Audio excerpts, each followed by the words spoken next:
સાબરકાંઠા જિલ્લામાં 45 ડિગ્રીથી વધુ ગરમી પડવાથી શાકભાજીના વાવેતરને ભારે નુકસાન પહોંચ્યું છે, જેના કારણે ગૃહિણીઓનું બજેટ ખોરવાઈ ગયું છે। જિલ્લામાં વધી રહેલી ગરમીના કારણે શાકભાજીના ફૂલ ખીલતાની સાથે ખરી પડે છે, જેથી જિલ્લામાં હોલસેલ માર્કેટ ખાતે ભાવમાં ભારે તેજી જોવા મળી રહી છે।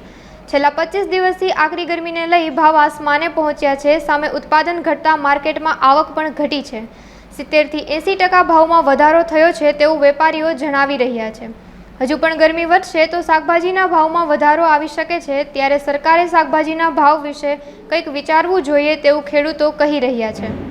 અતિશય ગરમી વધવાના કારણે ખેડૂતોને જે પહેલાં શાકભાજીમાં પ્રોડક્શન મળતા હતા, દાખલા તરીકે 15 થી 20 પાઉચ ભીંડાની કરતા હતા, એની જગ્યાએ અત્યારે ખેડૂતોને 5 થી 6 પાઉચ થઈ ગયા છે। ખેડૂતોને જે લેબલ લાગતું હતું, વીણવાનું ગણો કે ભાડું એ બધું જે લાગત હોય એ લાગત છે, પણ એની સામે ગરમીના લીધે માલ ઘટી ગયો છે। અતિશય ગરમીના લીધે જે ભીંડાનો બોગરી પડે છે, દૂધી હોય તો દૂધીના બોપચા ભરી જાય છે, રીંગણ હોય તો રીંગણના ફૂલ ગરી પડે છે। એટલે એના લીધે ખેડૂતોને અતિશય ગરમીથી પ્રોડક્શનમાં બહુ જ નુકસાન છે। અત્યારે પરિસ્થિતિ ભીંડાના અને શાકભાજીના ભાવ છે, પણ જે માલ નીકળવો જોઈએ એ અતિશય ગરમીના લીધે માલ નહીં નીકળતો। ખેડૂતોનું નુકસાન એ છે મોટું, એટલે ખાસ વરસાદની જરૂર છે। આજે શાકભાજીની આવક બહુ ઓછી થઈ ગઈ છે। વધુ ગરમી પડવાથી બધો પાક બળી ગયેલો છે। વેલાવાળી વસ્તુમાં બહુ ઓછી આજ આવક જોવા મળી છે। છેલ્લા 15 દિવસથી ભાવમાં તેજી જોવા મળી છે। શાકભાજીની આવક ઓછી થઈ ગઈ છે માર્કેટમાં, એના હિસાબથી આજે ગરમી વધુ પડવાથી આ અસર જોવા મળી છે।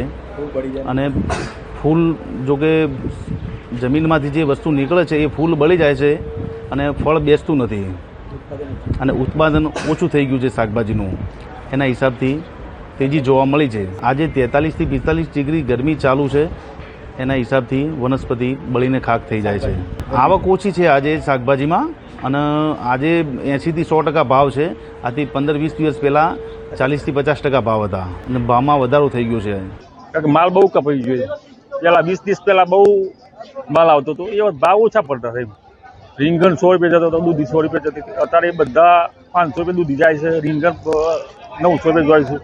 પૈસા એટલા આવે છે, એટલે આ ગરમીના કારણે ફૂલગર બી નહીં ટકતો, પાણી ભલે ગમે એટલું વાળીએ તો એ કોઈ ટકતું નથી ખેતરમાં।